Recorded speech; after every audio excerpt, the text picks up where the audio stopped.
Hello student, I hope you are all in fine in good health. आशा है कि आप अच्छे होंगे, स्वस्थ होंगे और भगवान आपको लोगों को स्वस्थ रखे। और स्टडी को आप सीरियस ले रहे होंगे, स्टडी को सीरियस लेकर पढ़ रहे होंगे। आज हम जो डिस्कस करेंगे वो एक क्वेश्चन है जो कई बार जो है आपके बोर्ड के एग्ज़ाम में आया है, आ भी सकता है। क्वेश्चन है, what are the key feature of federalism. Key features यानी कुछ महत्वपूर्ण विशेषताओं की बात करेंगे। What are the importance of federalism. ठीक है, तो ऐसे क्वेश्चंस बन सकते हैं। फेडरलिज्म के इम्पोर्टेंस, फेडरलिज्म के की फीचर्स, फेडरलिज्म के फीचर्स, ये कुछ भी पूछ सकता है 5 मार्क्स में। यहाँ आप देख रहे हैं कि 7 ऑप्शन दिए हुए हैं। इन्हीं 7 जो ऑप्शन दिए हैं इन्हीं पर हम डिस्कस करेंगे आज। और आज का हमारा टॉपिक यही होगा, की फीचर ऑफ फेडरलिज्म। तो पहला क्या है की फीचर ऑफ फेडरलिज्म में? फर्स्ट, देयर आर 2 और मोर लेवल ऑफ गवर्नमेंट। टायर भी लिखा है, इसका मतलब होता है कि यहाँ 2 या 2 से अधिक स्तरों वाली गवर्नमेंट होती है। स्तर मतलब लेवल वाली गवर्नमेंट। यहाँ पर 2 या 2 से अधिक लेवल वाली गवर्नमेंट होती है। 2 लेवल यानी सेंट्रल और स्टेट लेवल, और उससे अधिक यानी लोकल लेवल पे भी गवर्नमेंट हो सकती है। तो पहला इसका जो क्वालिटी है वो है देयर आर 2 और मोर लेवल ऑफ गवर्नमेंट। दूसरा है, different tyre of government govern the same citizen but each tyre has its own जुडिक्शन in a specific matter of legislation, taxation and administration. अब जुडिक्शन क्या है इसको जरा आप यहाँ से समझेंगे। जुडिक्शन, the area over which someone has legal authority. क्या है? ऐसा दायरा जिस पर किसी का वैधानिक अधिकार हो। यह जो दायरा हो सकता है वो भौगोलिक सीमा के अंतर्गत भी परिभाषित होता है, अथवा इसके अंतर्गत कुछ सब्जेक्ट को रखे जाते हैं। सिंपल शब्दों में समझ लीजिए कि जैसे इंडिया है, पूरा इंडिया है। इस इंडिया में यूपी भी है, बिहार भी है, बाकी सब है। तो अगर हम सेंट्रल गवर्नमेंट है तो उसका जुरिडिक्शन पूरा इंडिया होगा। और अगर हम जो है यूपी का दे तो उसका जुरिडिक्शन पूरा यूपी होगा, बिहार का बिहार होगा। अब इन कुछ सब्जेक्ट पर ये बटे होते हैं। भाई सेंट्रल गवर्नमेंट के कौन कौन से सब्जेक्ट पे टैक्स ले सकता है, स्टेट गवर्नमेंट कौन कौन से सब्जेक्ट पे टैक्स ले सकता है, इनको हम बाद में डिस्कस करेंगे। लेकिन दोनों के सब्जेक्ट बटे हुए हैं ताकि इनके आपस में किसी तरह का कन्फ्लिक्ट ना हो। तो लेजिस्लेशन, टैक्सेशन और एडमिनिस्ट्रेशन 3 चीज है। तीनों चीजों पर इनका अपना स्पेसिफिक मैटर होता है। ठीक है, इनका सीधा मतलब होता है जुडिक्शन मतलब अधिकार क्षेत्र। इसको आप याद कर लीजिएगा इस जुडिक्शन को, क्योंकि जुडिक्शन पूछ देगा 1 नंबर में, तो आपका 1 नंबर जो है तैयार हो जाएगा सीधे। थर्ड पे जाते हैं, jurisdiction of the representative. The jurisdiction of the representative level or tier of government are specific in the constitution, so the extents and authority of इस tier of government is constitutionally guaranteed. मतलब क्या है? जो जुडिक्शन होते हैं वह जो है संविधान के द्वारा, कॉन्स्टिट्यूशन के द्वारा स्पेसिफाई होते हैं, यानी उसको वर्णित किया जाता है कि ऐसा इसका होगा दायरा, इसका इनका अधिकार क्षेत्र होगा, उससे अधिक नहीं बढ़ेंगे। यूपी वाले का इतना ही यूपी में ही होगा, ये बिहार में नहीं जाएंगे। यानी यूपी का मुख्यमंत्री जो है बिहार में जाकर नहीं कहेगा कि ऐसा होना चाहिए, तो उसका अपना दायरा जो है यूपी है। So the extents and authority of इस tier of government is constitutionally granted. इसलिए क्या होता है कि जितने भी सरकार होती हैं इनकी जो है जो अधिकार होते हैं या इनका एग्जिस्टेंस होता है, यह जो है इसकी सुरक्षा, सिक्योरिटी कौन करता है? कॉन्स्टिट्यूशन करता है। यानी सबका अपना अपना बटा हुआ है, किसी दूसरे में उसको इंटरफियर नहीं करना है। और कितना है किसका, ये सारी बात कॉन्स्टिट्यूशन ने ऑथराइज किया हुआ है। फोर्थ पे चलते हैं, the fundamental provision of the constitution can not be unilaterally changed by one level of government. Such change require the consent of both the level of government. जो भी फंडामेंटल यानी जो भी फंडामेंटल प्रोविजंस हैं, जो मौलिक प्रावधान हैं, वह जो है किसी भी एक लेवल की सरकार जो है चेंज नहीं कर सकती। इसको चेंज करने के लिए किसी तरह का चेंज करना है गवर्नमेंट में के राइट्स में या जैसे सेंट्रल और स्टेट के, तो इस पर दोनों गवर्नमेंट को बैठना होगा, दोनों गवर्नमेंट की सहमति होगी, तभी ये चेंज हो पाएंगे। चलिए फिफ्थ पे चलते हैं। Court have the power to interpret the constitution and the power of different level of government. अदालत को संविधान और जितने भी सरकार है उनकी जो है उनको डिफाइन करने का अधिकार है। और यह जो है the highest court act as an umpire if dispute rise between different level of government in the exercise of their respective powers.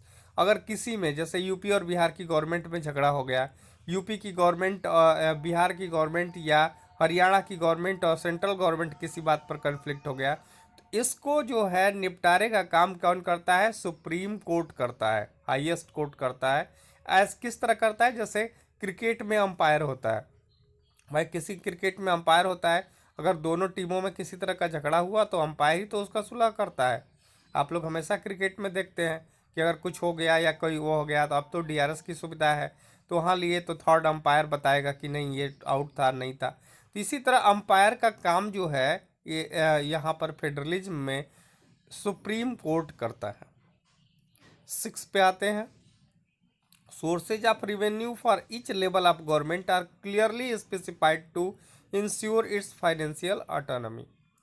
क्या है कि जो विभिन्न जो गवर्नमेंट होती हैं वो सोर्सेज ऑफ रेवेन्यू यानी टैक्स से, आप जानते हैं कि टैक्स से ही गवर्नमेंट का खजाना बढ़ता है, उसी से वो अपना काम चलाती है, उसी से गवर्नमेंट ऑफिसर्स को जो है सैलरी देती है, तो वो जो है टैक्स से ही मिलता है। और टैक्स जो होता है वो सेंट्रल गवर्नमेंट या स्टेट गवर्नमेंट का क्लियरली स्पेसिफाई है कि किस पर आप जो है टैक्स लेंगे, किस पर टैक्स लेने का अधिकार आप पर है, किस पर आपका है।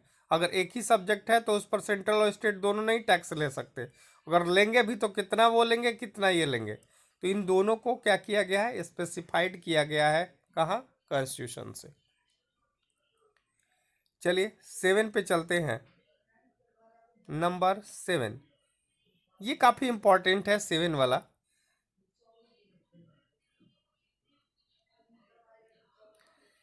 The federal system has dual object.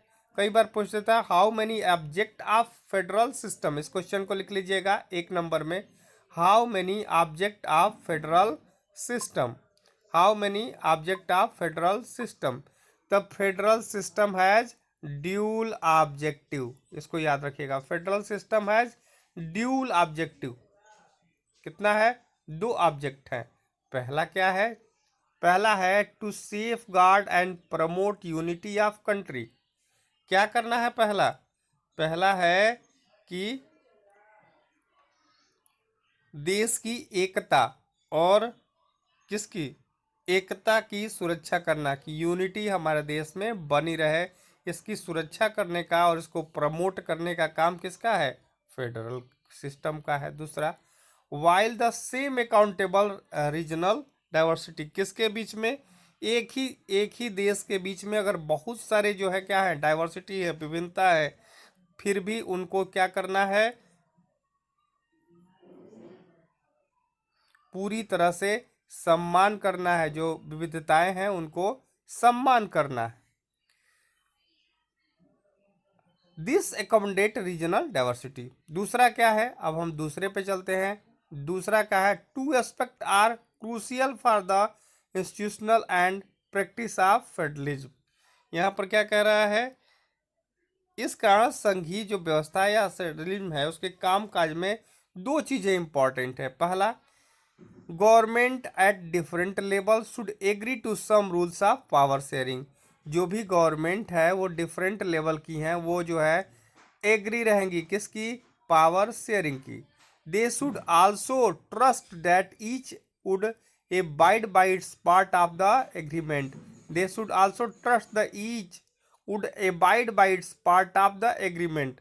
और क्या होगा?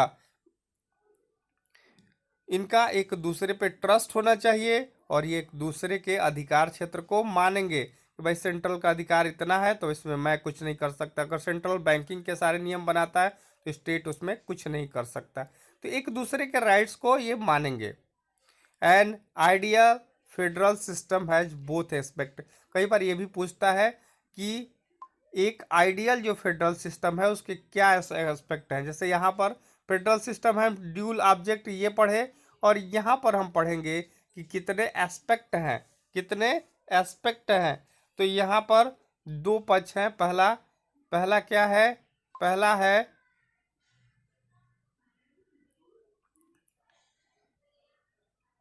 पहला है पहला है म्यूचुअल ट्रस्ट एंड दूसरा क्या है? एग्रीमेंट टू लिव टुगेदर, यानी एक दूसरे से पर भरोसा करना और दूसरा इस बात का एग्रीमेंट करना कि हम सब लोग एक साथ रहेंगे।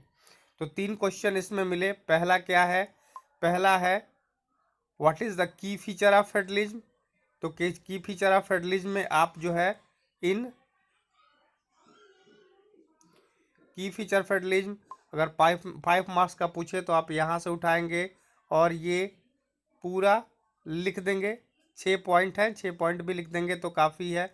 और इसके बाद जो है, इसके बाद दो क्वेश्चन इसमें से बनते हैं। पहला हाउ मैनी ऑब्जेक्ट या what do you know about objective of the federalism. तो ऑब्जेक्टिव ऑफ जब फेडरलिज्म पूछेगा तो आपको ये वाला लिखना है, the dual objective of the वो, और यहाँ से ये ला देंगे। उसके बाद पूछेगा how many what do you understand by aspect of the federalism. तो आप एस्पेक्ट ऑफ द फेडरलिज्म में ये वाली चीज़ ला देंगे। एक एक मार्क्स के क्वेश्चन हो सकते हैं। ठीक है, तो आज का टॉपिक इतना ही। आपने आज पढ़ा की फीचर ऑफ फेडरलिज्म। की फीचर ऑफ फेडरलिज्म को आप पढ़िएगा। पढ़ने के बाद उस पर जो है क्वेश्चन आंसर बहुत ज़्यादा चेंजेस नहीं करने हैं। इसी को 5 पॉइंट में बना के लिख देना है। 6 पॉइंट लिख लीजिएगा। कल हम पढ़ाएंगे what is the difference between coming together federation and holding together federation. कई बार आया है ये क्वेश्चन, काफ़ी इंपॉर्टेंट है।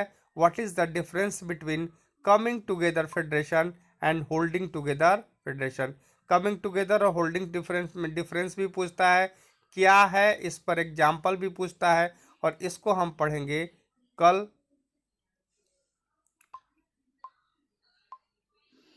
तो ये था आज का टॉपिक। अच्छा लगे तो लाइक सब्सक्राइब करिएगा। सब्सक्राइबर्स बहुत कम है तो थोड़ा सब्सक्राइब करिए और उसका बेल आइकन दबा दीजिए ताकि आप मेरी जो भी नई वीडियो आए वह जो है आप पर शो होने लगे, आपको उसकी नोटिफिकेशन मिल जाए और आपको पढ़ने में आसानी हो।